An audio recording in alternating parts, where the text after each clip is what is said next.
Hello, good afternoon, sir. Good afternoon.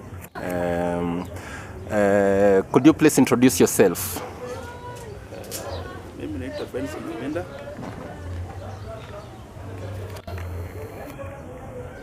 Nikiwa kiongozi wa kanisa hili kama mzee wa kanisa hili.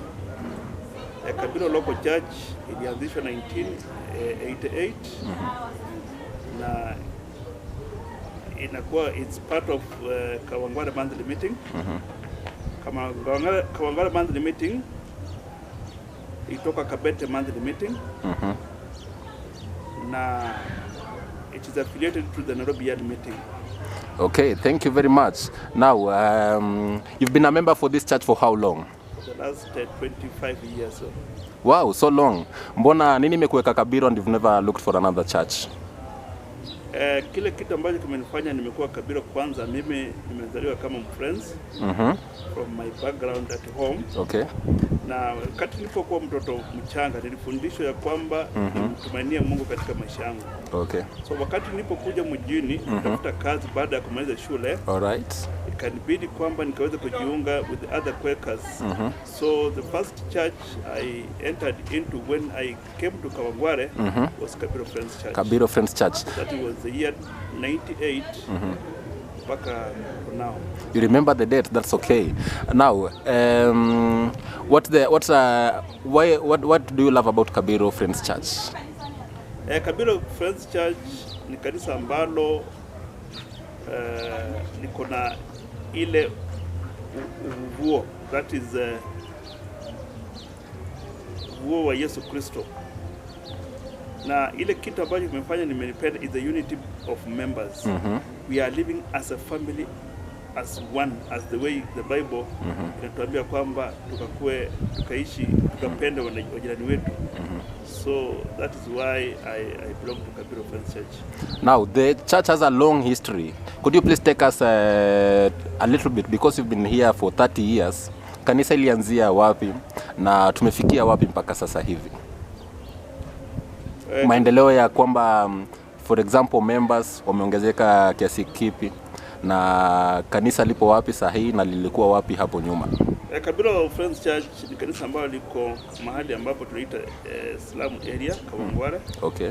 Kawangware. Na wakati ilipoanzishwa haikuwa na mahali ambapo inaweza ita its own place. Okay. It was on rental premises. Ambapo tumekuwa katika hizo rental for a period of around 27 years. Okay. Until tulikuja pamoja tukaona kwamba sio vizuri kanisa la Mungu kukua katika mahali ambapo ni ya kurentisha. Ndiposa tukaweka akili yetu, tukaona kwamba ni vizuri tukaweza kutafuta mahali. Hakika Mungu alikuwa nasi na tukatafuta, na ndiposa tukapata mahali ambapo tuko sahi, where we bought 3 years ago. Na tunashukuru Mungu kwa hiyo. Now, okay, thank you. Now, what was the members' contribution to buying these plots? I can say it was enormous. Because most of our members, they do what we call zile kazi ambazo sio nzuri vile. Okay. Informal jobs. Okay. They get what we call wages. Zile mishahara tu ya duni. Lakini due to that, our members waliweza kujikakamua na wakatoa fedha up to the tune of 10 million. Wow. To buy the place. Now, where is the place located, the new place? Still in Kawangware na wapi? Na for example, new members want to join, where should they get us? It is still within the Kawangware area, because when you start a local church within the Quaker fraternity, okay, you have to have boundaries. So Kabiro, we are still within our boundaries, as the way we were located as when we were getting our first local church in 1988. Okay. So we are only 50 meters away from where the former church was. Now, can you speak a little bit about the growth of membership? Now, getting the new place, imefanya washirika kuongezeka kanisani? Yeah, true. The members have increased. Ya kwanza kanisa hili lipoangalia wale washirika wa kwanza, they were around 50. Okay. Ndipo wakapata a local church 1988. From that time up to now, we have members approximately coming to 600 members. Wow, growth. Now, can you tell us about the aspiration of Friends Church Workers Kabiro? In the next few years, what are the goals of the church? Intentions ni zipi kwa kanisa hili? Maono yetu ni kwamba wale ambao tunashiriki katika kanisa la Kabiro, our main objective is that we have our vision is at the end of our lives we have to be in eternity with our Lord Jesus Christ. Tukue pamoja na Kristo wakati siku zetu duniani zitakapoisha. And while we are doing that, we have other things we are doing to ensure that our lives have improved. One, we are taking our children to schools to get good education so that they can take this church to greater heights in the future. Two, tuko na projects ambazo tunataka to initiate at our new place.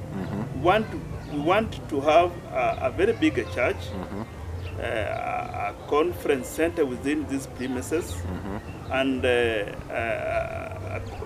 area where watu wanaweza kuja wakapumzika. And that's why we as leaders we saw it good kuongeza kiwanja kingine ambapo kiko pande ya Waithaka. Hiyo kiwanja ni ya project ya kuendeleza kanisa hili la Kabiro, so that this church should be self-sustaining economically and not to depend on members on tithes and other givings for easy progress, but to have other external income to the church. Okay, thank you very much, sir. What are your last words to the members? And before that, you've been in leadership for God knows how long. What keeps you grounded, and what do you love about being in leadership of Friends Church Workers Kabiro? Ile kitu ambacho kinanifurahisha ni kwamba imenifunza mambo mengi sana. Kuna mambo ambayo sikuwa nimejua, singejua kama singekuwa within the Quaker fraternity. I have learned on how to sit with people. I have learned on how to forgive. I have learned on how to deal with people. Kwa hivyo mimi kukua Kabiro local church, it has contributed to my growth, both spiritually, socially, economically, and also politically. Now, your last word to members. Neno langu la mwisho kwa washirika ni kwamba wote tumtumainie Mungu tunapokuja kwa kanisa, na tuweke tumaini letu kwa Mungu ya kwamba Mungu anaweza. Unaweza kuwa niko na upungufu fulani, lakini huu wote wakati tunaleta kwa Kristo, wakati tunabeba shida zetu kuleta kwa Kristo, unakuta kwamba Yesu ni mwaminifu kuchukua hizi shida na huwa anaturejeshea kupitia katika neema zake tofauti katika maisha yetu. So our members, please just hold, msikue watu wa kutakataka kwenda kwa kanisa hili. Christ is within Kabiro Church. Thanks a lot, sir, for your time. Yes.